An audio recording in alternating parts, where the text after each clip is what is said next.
There was a great scene in a movie about these two brothers that wished to become writers. We start learning about the story of their unfolding lives, the drama of their everyday. One of the guys falls in love, and then his girlfriend commits suicide. Something utterly tragic erupts in his life. And then the film continues, and all of a sudden there's a scene that shows him frantically writing down. They have to depressurize. When we go outside, they're called extravehicular activities. They can only be of a certain duration due to the air supply.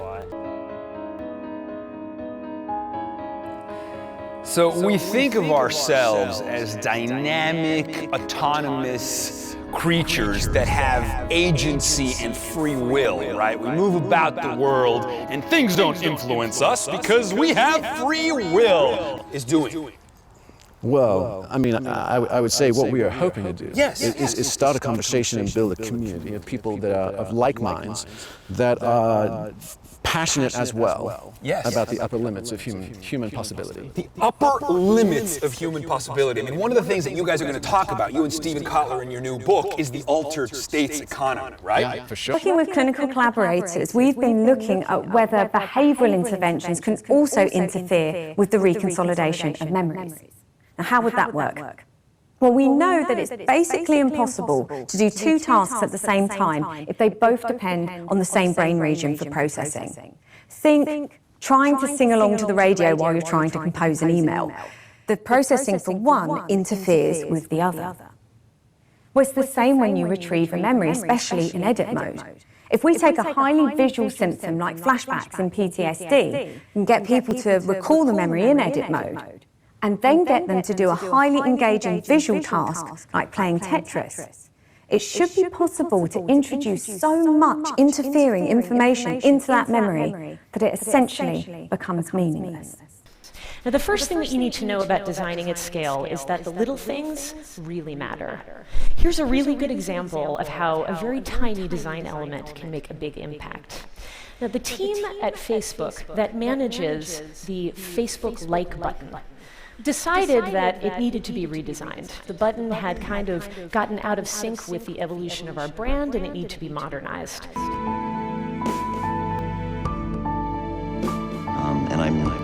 That has set the tone for my life.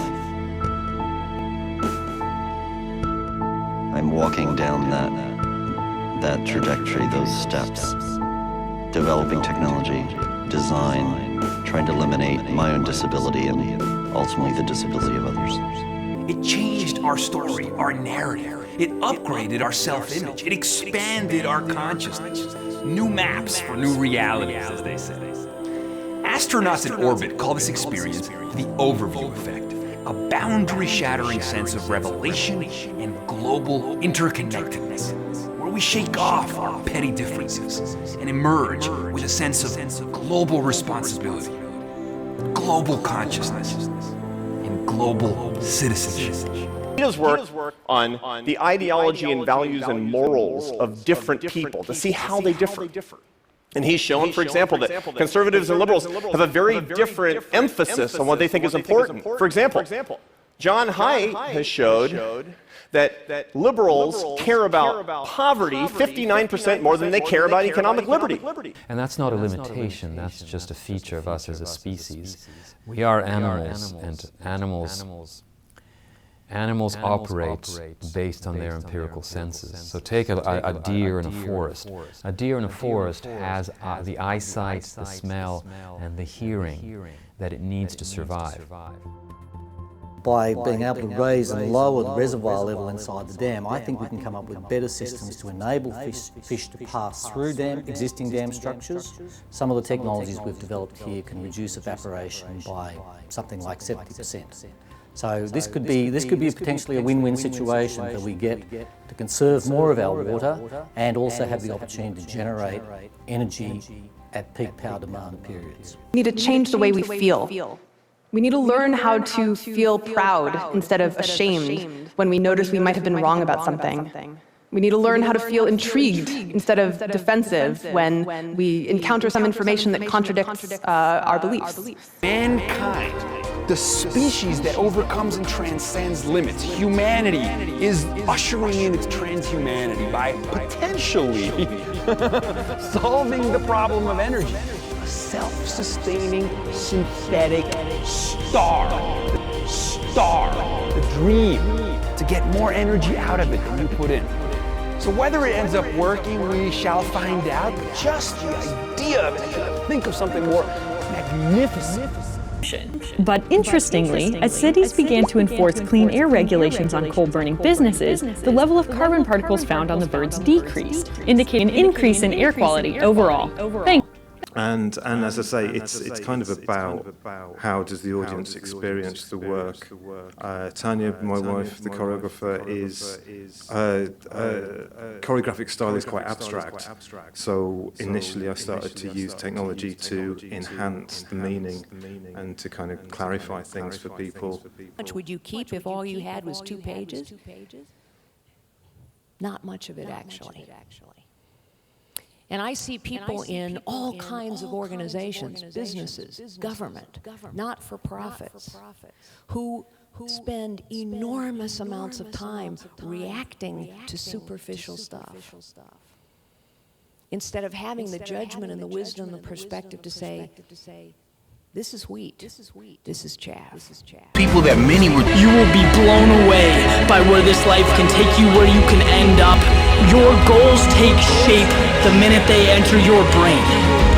Never has there been such a powerful tool as the human mind. The same entity that can build a bridge to anything in the world can shackle you down. Listen, that visualization, that dream is there. Since then, I've made a career of painting people in water. Bathtubs and showers were the perfect enclosed environment. It was intimate and private. And water was this complicated challenge that kept me busy for a decade. When asked, 9 out of 10 Danes say they are content giving 60% of their money to the government. It's all very well having great public services and feeling safe in your own country. But does that really equate to happiness? It's odd to think of Finland holding the title of the happiest nation. I mean, when was the last time you heard someone say, "This year, honey, I think we should holiday in Helsinki," or perhaps Jutland? No, people usually opt for destinations such as France or Italy instead, even though neither of those countries rank particularly high for happiness. Parisians would probably expectorate in people's coffees, and tourists would still flock there in their millions. Finland is a hostile environment. The temperature in Helsinki is almost always below zero throughout the winter, and it is usually buried under a blanket of snow. A quarter of Finland, Lapland, is within the Arctic Circle, and therefore it can be dark all day long, for as many as 50 consecutive days.